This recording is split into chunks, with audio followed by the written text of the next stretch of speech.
महाराष्ट्र झारखंड विधानसभा चुनाव के साथ ही रायपुर दक्षिण विधानसभा सीट का रिजल्ट 23 नवंबर को आएगा। वहीं निर्वाचन आयोग और प्रशासन ने मतगणना की सारी तैयारियां पूरी कर ली हैं। वहीं राजनीतिक दलों ने भी अपनी अपनी तैयारियां की हैं। वहीं कांग्रेस और बीजेपी दोनों दल अपनी अपनी जीत का दावा कर रहे हैं। स्वराज एक्सप्रेस संवाददाता दिलीप साहू ने कांग्रेस के वरिष्ठ नेता पूर्व मंत्री डॉक्टर शिव कुमार डहरिया से खास बातचीत की। रायपुर दक्षिण विधानसभा का उपचुनाव हुआ, उसका रिजल्ट आना है कल। इसको लेकर तमाम तरह की तैयारियां शासन प्रशासन की ओर से हो गई है और दोनों प्रमुख राजनीतिक दल कांग्रेस और बीजेपी की अपनी अपनी दावेदारी है जीत को लेकर। कितने वे आश्वस्त है, इसको लेकर चर्चा करेंगे। हमारे साथ कांग्रेस के वरिष्ठ नेता पूर्व मंत्री डॉक्टर शिव कुमार डहरिया जी है, इनसे जानेंगे ये जिस तरह से चुनाव हुआ, लगभग दोनों पार्टियों ने अपनी दमखम लगाए हैं, आप लोग कितना आश्वस्त हैं? देखिए, भारतीय जनता पार्टी की साल भर की सरकार की जो नाकामियां हैं, कानून व्यवस्था से लेकर सारे मामलों में जो विफलताएं हैं भारतीय जनता पार्टी का, वो कल के चुनाव में दिखेगा। और जिस तरह से बृजमोहन अग्रवाल को हटाकर उसको दूसरे जगह भेजा गया, तो बृजमोहन अग्रवाल की भी नाराजगी है और ये उपचुनाव जो है भारतीय जनता पार्टी द्वारा थोपा गया है, तो उसका असर भारतीय जनता पार्टी के प्रति, उनके खिलाफ दक्षिण की जनता भी है। तो उसका रिजल्ट कल दिखेगा और हमारे कांग्रेस के प्रदेश और जिला और ब्लॉक कमेटियों ने और हमारे कार्यकर्ताओं ने बेहतर काम किया है। तो निश्चित रूप से कल का रिजल्ट जो है चौंकाने वाले नतीजे कल आएंगे। और भारतीय जनता पार्टी के लोग ही कहते हैं कि उनकी जो गुटबाजी है वो गुटबाजी पूरी तरह से दिख रहा था भारतीय जनता पार्टी में। उनके लोग ही कहते थे कि सुनील सोनी जो है निष्क्रिय प्रत्याशी है। जब ये पद में रहे, महापौर रहे, सांसद रहे, तो कहीं आना जाना नहीं होता था, कोई काम नहीं कर पाते थे।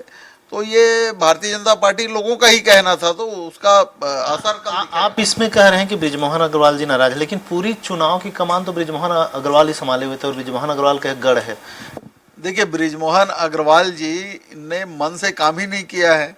अब वो उस पार्टी में है तो पार्टी के खिलाफ तो जाएगा नहीं, लेकिन अंदरूनी उनका मन जो है वो उनके पक्ष में नहीं था। और आज भी नाराजगी, उनको जिस तरह से हटाया गया, उसकी नाराजगी बृजमोहन अग्रवाल को भी है और दक्षिण विधानसभा क्षेत्र के जो मतदाता हैं उनको भी मलाल रहा है। तो कल के नतीजे निश्चित रूप से चौंकाने वाले आएंगे और हमारी पार्टी जीत के आएगी।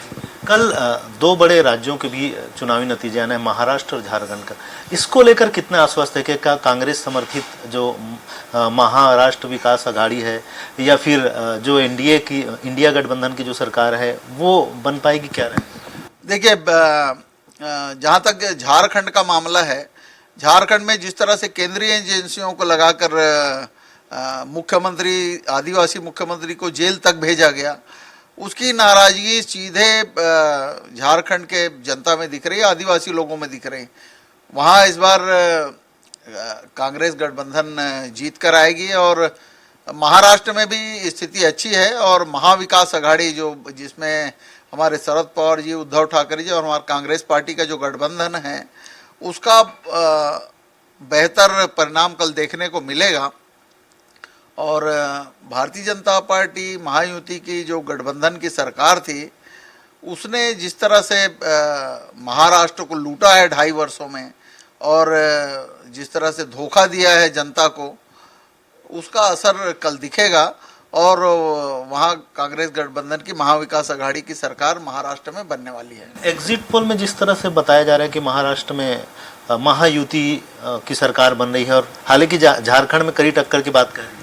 देखिए, जितने चैनल हैं या तो अडानी के हैं या अंबानी के हैं, और अडानी अंबानी के जो चैनल हैं वो तो मोदी का ही गुणगान करेगा, उससे किसी अन्य का गुणगान करे ऐसा हम सोच भी नहीं सकते। बिल्कुल। तो ये थे कांग्रेस के वरिष्ठ नेता पूर्व मंत्री डॉक्टर शिव कुमार डहरिया। इनका साफ तौर पर कहना है कि जो परिणाम आएंगे वो परिणाम कांग्रेस के अनुरूप रहेंगे, कांग्रेस के गठबंधन के अनुरूप रहेंगे और इसको लेकर वो पूरी तरह आश्वस्त है। अब देखना होगा कि रिजल्ट आने के बाद ही पता चलेगा इनके दावों में कितना दम है। स्वराज एक्सप्रेस के लिए रायपुर से दिलीप साहू।